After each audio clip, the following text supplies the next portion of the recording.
Folks, please put your hands together for April Cheri. It was September 2007. I was sitting at home, sitting in bed, laptop on my lap, reading my email. And I see that there's an email from the Club Risque Yahoo list. Club Risque. This is a group of people from the raver community, circus performers, DJs, artists, and they get together to throw these big sex-positive parties. Not orgies, just parties where sex is welcome. And these parties are all-inclusive in the sense that every form of sexuality is welcome and celebrated, because we live in Humboldt County, California, which is only 150,000 people, and we have to drive 4 to 6 hours to get to any city. And the small groups, the individual groups, the swingers, the furries, they can't keep something going for the long term because there's not enough people.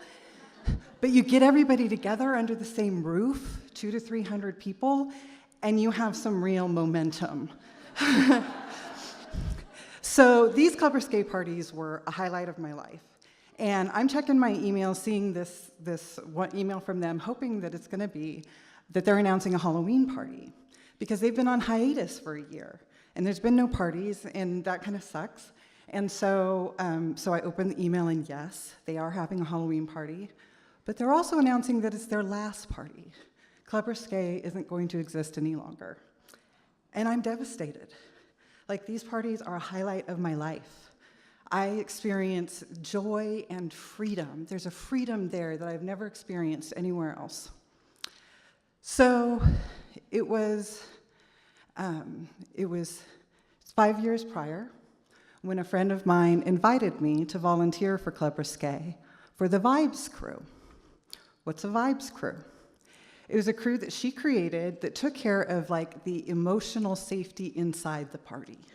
So you had security that took care of the physical stuff on the outside, and then Vibes took care of the inside. So they did things like welcome people when they arrive, answer questions, support people who are having challenges of various sorts, enforce the few rules that we have, like don't camp on a mattress after you've had fun so somebody else can enjoy it. And so I'm excited to be on the Vibes crew because I'm kind of a person oriented that way. I'm aware of the emotional energy in a room. I have a lot of empathy. And so I think this is an exciting way to use those skills. And I love the idea of a sex-positive party in Humboldt County because I've driven 6 hours to get to a BDSM party in San Francisco. So I say yes, I join Vibes, I go to my first party.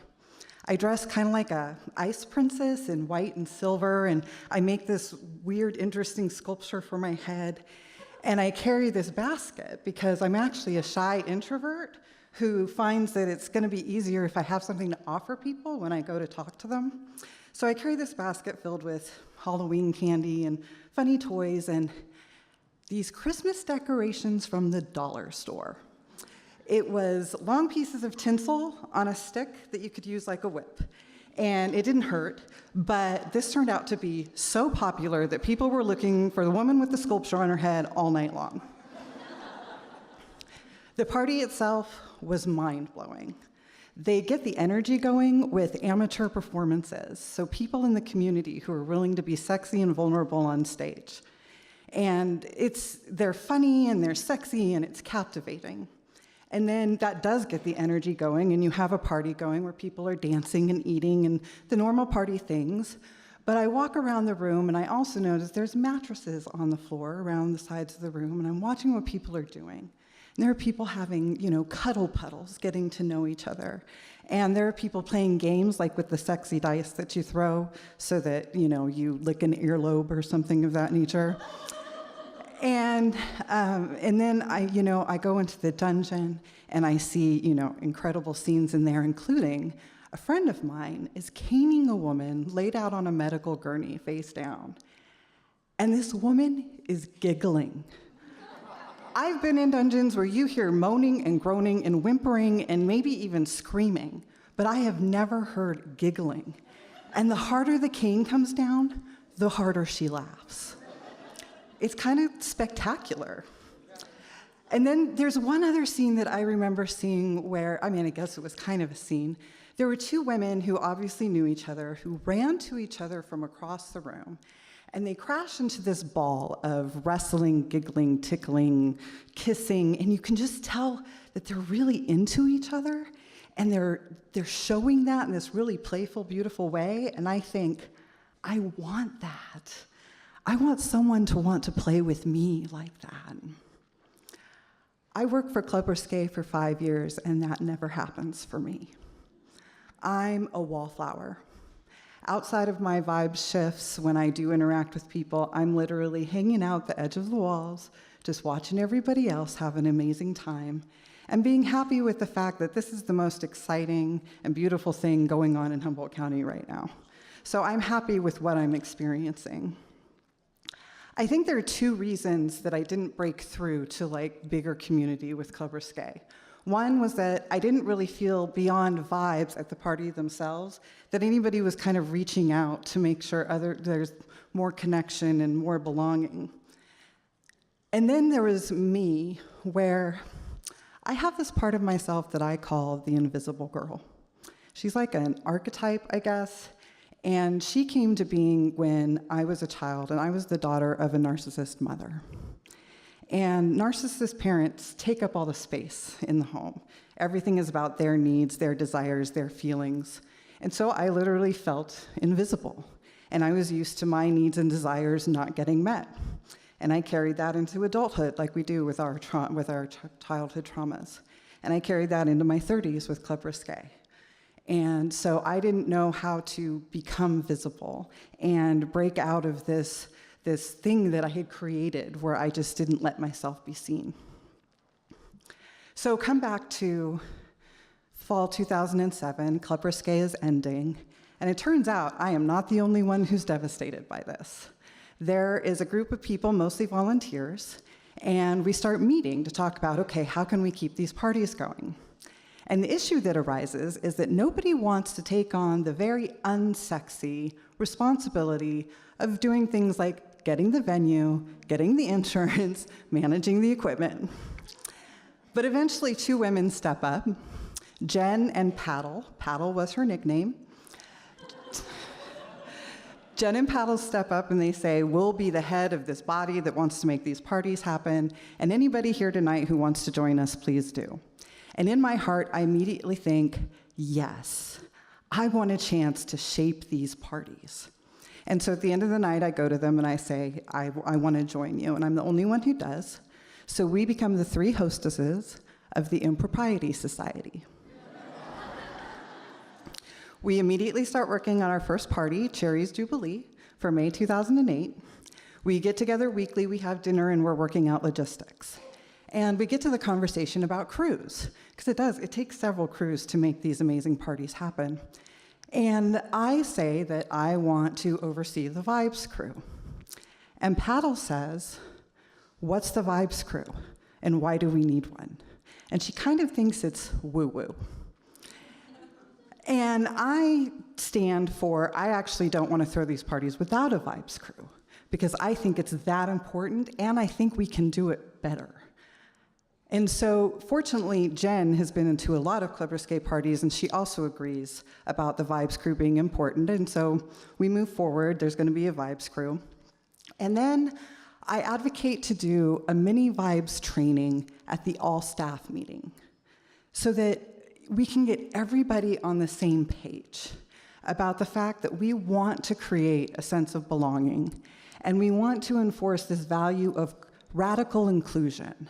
The idea that we're going to actively reach out to include every guest and volunteer who wants to be a part of this community. So they acquiesce, and I can have my 10 or 15 minutes at the all-staff meeting. This becomes my personal project.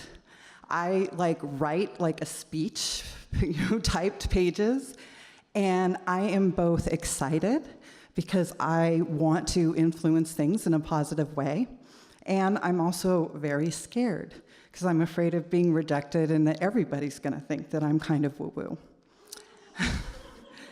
So we go to the all-staff meeting. We're in a community room, big circle of 60 people in chairs. And I'm sitting in my chair and I've got my notes on my lap and I'm shaking with nerves. And I sit there and wait as Paddle and Jen go through various logistics about the party, and then it comes to my turn, and I grab my papers and I start reading. We create a safe container for exploration, expression, vulnerability, and connection. And as I'm reading, it's not just my hands that are shaking, but I realize the chair is shaking, and the building's shaking, and we're having an earthquake.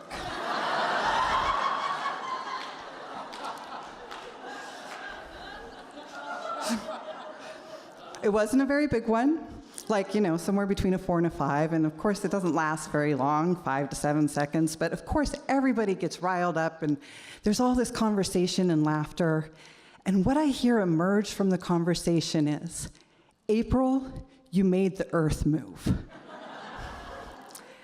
And that planted a seed and kind of changed my life. I wasn't just seen, but people were making the connection between what I thought was so important. It made the earth move. And so we went and we had our first party, and it was beautiful.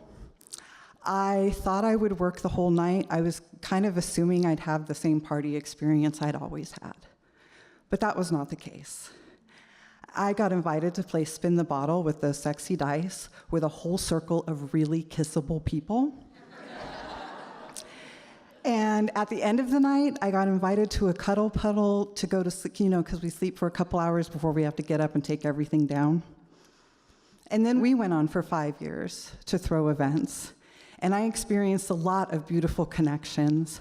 I was seduced by a couple on the dance floor. I was able to make people's fantasies come true, like a woman who wanted to be the ice cream sundae for her birthday.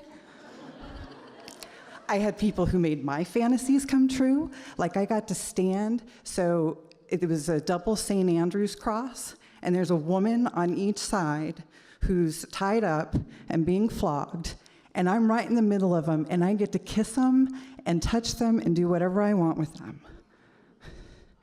And it wasn't just the sexy stuff that I got to experience.